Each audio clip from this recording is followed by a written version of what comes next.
Ես ուզում էի կատարյալ գիր ստանալ, կատարյալ վեբ գրել, չիմանալով թե ինչպես են կատարյալ գիր ստանում, ինչպես են կատարյալ վեբ գրում։ Բարեբախտաբար հիմա արդեն համոզված եմ, որ երբեք չեմ կարող ոչ կատարյալ գիր ստանալ, ոչ էլ կատարյալ վեբ գրել։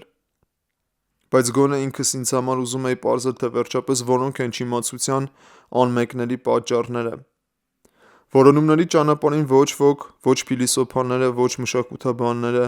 ոչ նեյրոբիոլոգները, ոչ էլ առավել ևս գրողները, թեկուզ փոքր ի շատ է պատասխան, ելք, հույս չտվեցին, որովհետև մեծ հաշվով նույն որոնումների մեջ էլ իրենք էին և են։ Բայց եւ այնպես, ինչ որ բաներ, ավելի հարմար բառ ընտրեմ, գտա։ Գռեհկության աստիճան պարզ է, ճանապարհին ինչ որ բան կորցնելիս նաև ինչ որ բան գտնում ես։ Ես գտա, որ ունակ եմ արդարացնել իմ գրեթե բոլոր նախադասությունները, բառերը և այն գաղափարներն ու իսկությունները, որոնք ուսումնասիրվում են պատմվածքներում ու վեպերում։ Ունակ եմ ինքս ինձ և ուրիշներին, հնարավորության դեպքում նաև աշխարհին ներկայացնել, սեփական գործերի վերաբերյալ մենագրություններով հայտնել, անգամ պնդել, որ դրանք իբր թե հետաքրքիր են, ինքնատիպ են, ավելի շատ կարևոր են, քան անկարևոր, ավելի շատ անսովոր են, քան սովորական։ Գտա, որ ունակ եմ պաշտպանել յուրաքանչյուր տառ ու հնչյուն, պատկեր ու միտք։ Ունակ եմ, ինչպես ունակ են մյուսները, ովքեր կարծում են, համոզված են, համոզում են, թե հեղինակ են, գրող են, այն էլ իսկական, այն էլ անժամանակյա։ Գտա, որ ունակ եմ ինքս ինձ և ուրիշներին հնարավորության դեպքում նաև աշխարհին ներկայացնել, սեփական գործերի վերաբերյալ մենագրություններով հայտնել, անգամ համոզել, որ իմ պատմվածքներում, վեպերում, էսսեներում որևէ նախադասություն, բառ, գաղափար, իսկության վարկած բացարձակ արժեք չունեն, անգամ դույզն ինչ հետաքրքրական կողմ,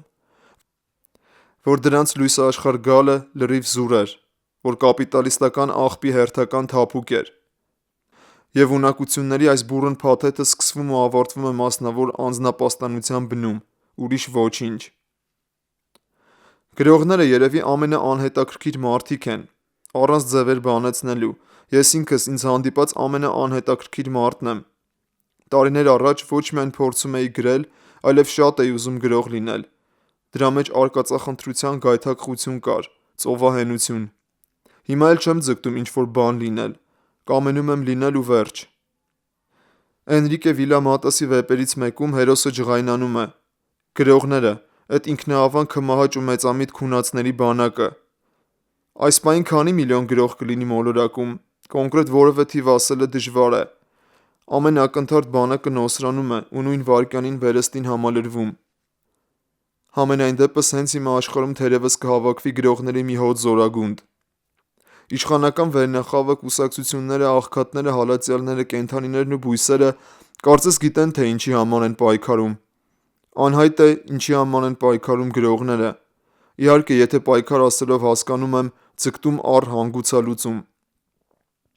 Անհայտ է, մինչդեռ յուրաքանչյուր գրողի հարցնես, մեծ հաշվով կտա իրեն պիտանելի դարձրած մի պատասխան։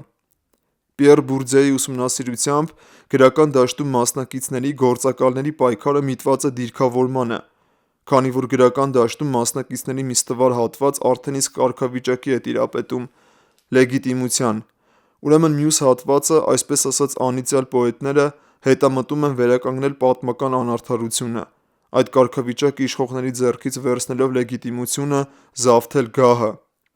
Այսպիսի դեպքեր էլ են լինում, երևակայի գրական դաշտում գրեթե միշտ։ Ահա մի մոգոնած պատասխան ևս, թե ինչի համար են պայքարում գրողները։ Այնուհանդերձ, պատասխաններից հերթականը։ Հիմնականում անվերջանալի պայքարից մշտապես անհանգիստ գրողները ստիպված են իրենց հանգստացնել, իհարկե տարբեր եղանակներով։ Մեկին հանգստացնում է այն միտքը, որ իր գործերը հազարավոր մարդիկ են ընթերցում, որ ինքը ճանաչված է, պահանջված ու փառաբանված։ Մյուսին այն, որ ինքն ու իր գրականությունը հասու են միայն ընտրյալներին, մեծ խորը մտածողներին, մարգինալներին, ապագա սերունդներին, ուրիշ ժամանակներին, վերջապես հասու են միայն ակադեմիային, որն իր իշխանությունը բանացնելով կպահպանի դրանք ու մարդկության առջև նորովի կվերաբացահայտի։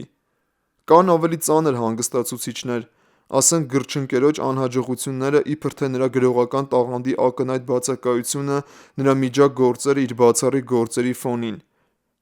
Իշխանություն կռելու այս կերպերից մեկը մանրամասնորեն ուսումնասիրված է Էլիաս Կանետիի «Զանգվածը և իշխանությունը» գրքում։ Ակնհայտ է, որ միջակայություն գոյականը հենց գրողական շրջանակներում է ամենակիրառելին, նվաստացնելու հաճույք, որից քչերն են հրաժարվում Կանետի։ Վերջապես գրողները հանգստանալու ավելի համեստ միջոցների են դիմում, խմում են, ծակվում, գժվում, ինքնասպան են լինում, լռում են, մեկ-մեկ նույնիսկ համեստության սահմանն են անցնում, շարունակում են գրել։ Հանգստանալ ինչ-որ առումով նշանակում է մնալ հիշողության մեջ, մնալ լեզվի մեջ, մնալ պատմության մեջ, մնալ հավերժության մեջ, ուրեմն ստեղծել վայր ուրը լալ, Գրիգոր Պլտյան։ Ու նորից հարցերը թեկուզ և հռետորաբար գալիս են հարցնելու. ի՞նչ է հիշողությունը, ի՞նչ է հավերժությունը, ի՞նչ է վայրը, ի՞նչ է մնալը։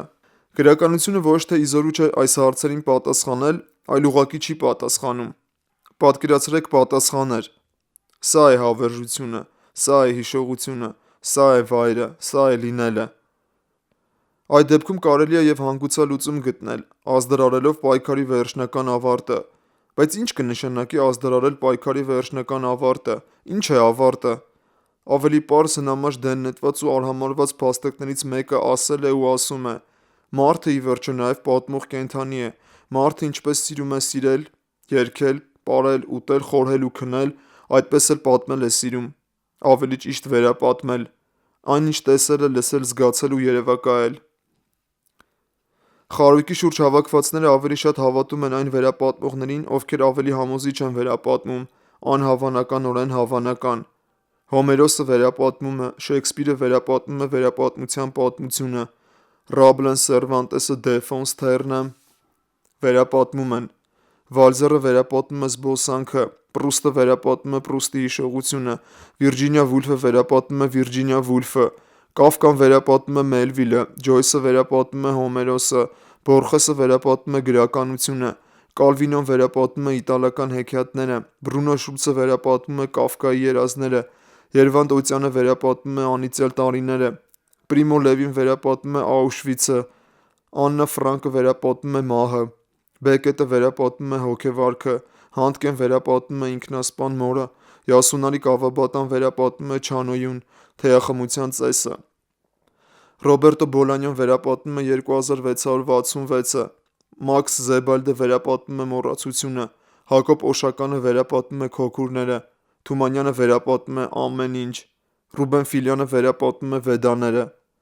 Եվ դեռ այնքան պատմություններ կան, որոնք ենթակա են վերապատումների և կվերապատմվեն այնքան ժամանակ, որքան ցոլում են խարույկները ու դրան շուրջ բոլորը հավաքված մարդիկ։ Ես նույնպես գտել եմ, ունեմ ցավազրկողների, հանգստացուցիչների ու հաճույքի անհրաժեշտ հաբերը, որոնք կուլ եմ տալիս, երբ դրությունս անելանելի է։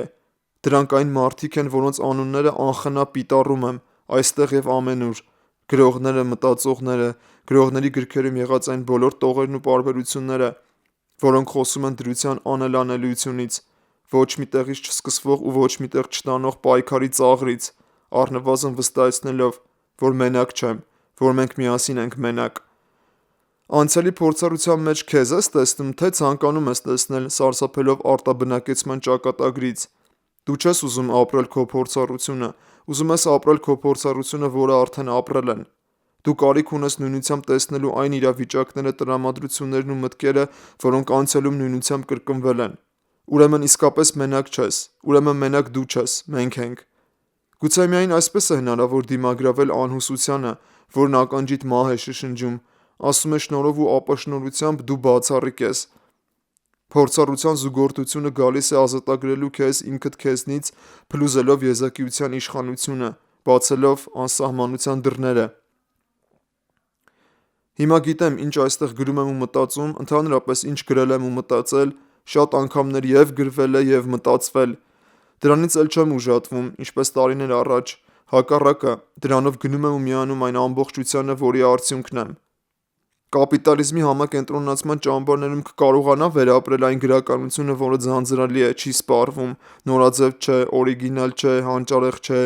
անկրկնելի չէ, ցնցող չէ, անթարգմանելի է, մոտ լինելով զոնդագին։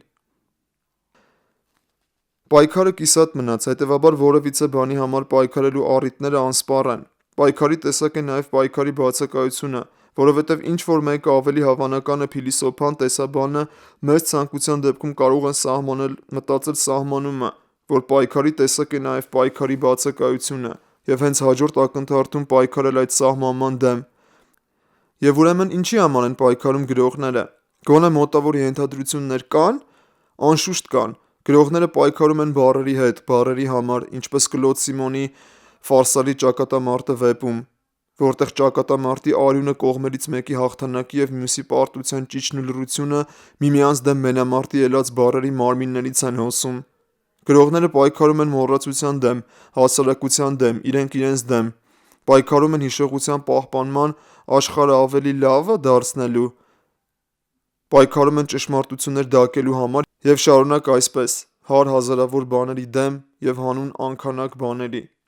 Բայց ցտեսություն Ծիտը որոշել է վերջաբանի փորձով մտածել հենց վեպի ստեղծման պատմության, այդ պատմությունը առավոտյան Գուրգեն Խանջյանի տուն հասցնելու, մասնավորապես վեպի ձևի ու բովանդակության բոլոր առնչակցությունների, բնագրում առկա բացահայտ ու քողարկված մեջբերումների, գրականությանը, արվեստին, տասնյակ այլ վեպերին, հեղինակներին, նաև գործածված կլիշեներին հղումներ անելու, ապա 4 տարի անց վերախմբագրման աշխատանքների, սեփական գրից ամոթի զգացման, սխալներս, վրիպումներս, անփորձությունս աներեսաբար ծեփելու, վերախմբագրման առիթը օգտագործելով թերություններս քողարկելու և շատ այլ խնդիրների և իրողությունների շուրջ, կամ վերջաբանի փորձով բացահայտել, թե ով էր վեպում պատմողը, ինչու են անընդհատ փոխվում անձնական դերանունները, ինչու է երկրորդ դեմքը գնալով գերակշռում, ինչու եմ վեպում ու առհասարակ արձակում, որ գրել եմ ու գրում եմ, նախապատվությունը տալիս դուին։ Որոշել էի գրելով մտածել ու գրելով մտածեցի։ Չի բացառվում, որ շեղումները, որոնք թույլ չեն տալիս կենտրոնանալ վերոնշյալ մտայնությունների վրա, բխում են հենց դրանց միջից, ծանուցելով, որ միևնույն է, ուսումնասիրությունները սկսված են։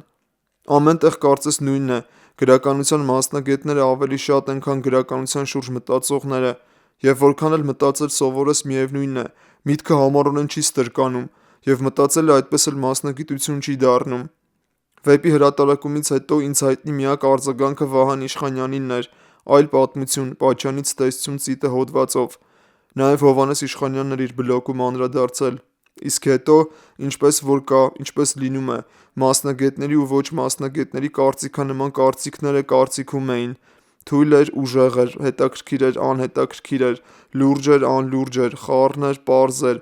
անսյուժե էր, սյուժետային էր, անշարժ էր, շարժուն էր, սյուռ էր, նատուրալիստական էր, մոդեռնիզմ էր, պոստմոդեռնիզմ էր, միջակ էր, տաղանդավոր էր, շեռ էր, աղբյուր էր, հորինած էր, իրականություն էր, թերի էր, կատարյալ էր, վռազած էր, անվռազ էր, գիտակցության հոսք էր, պատումային էր, գռեհիկ էր, նուրբ էր, մարդկային էր, անմարդկային էր, վեպ էր, հակավեպ էր, հիվանդագին էր, առողջ էր, տաք էր, սառն էր, կինո էր, անիմացիա էր, սիրուն էր, գեշ էր, պուպուշ էր, ապուշ էր, ինչ էր որ, լրիվ ինքն էր, անկեղծ էր, կեղծ էր, շշած էր, տուֆտած էր, սենտիմենտալ էր, սառն էր, ազնիվ էր, անազնիվ էր, սարքած էր, ծնված էր, արհեստական էր, բնական էր, սաղ ազդեցություն էր, սաղ դու էիր, սեր էր, ատելություն էր, պիղծ էր, մաքուր էր, Ծիտը կատու էր, թե շուն էր, չէ մարդ էր, գրականություն չէր, գրականություն էր, աբաբադաբալ, չէ, մադեբադխաքալամալամա էր։ Ցտեսություն Ծիտ, քեզ նույնիսկ մոռացությունը չի փրկի։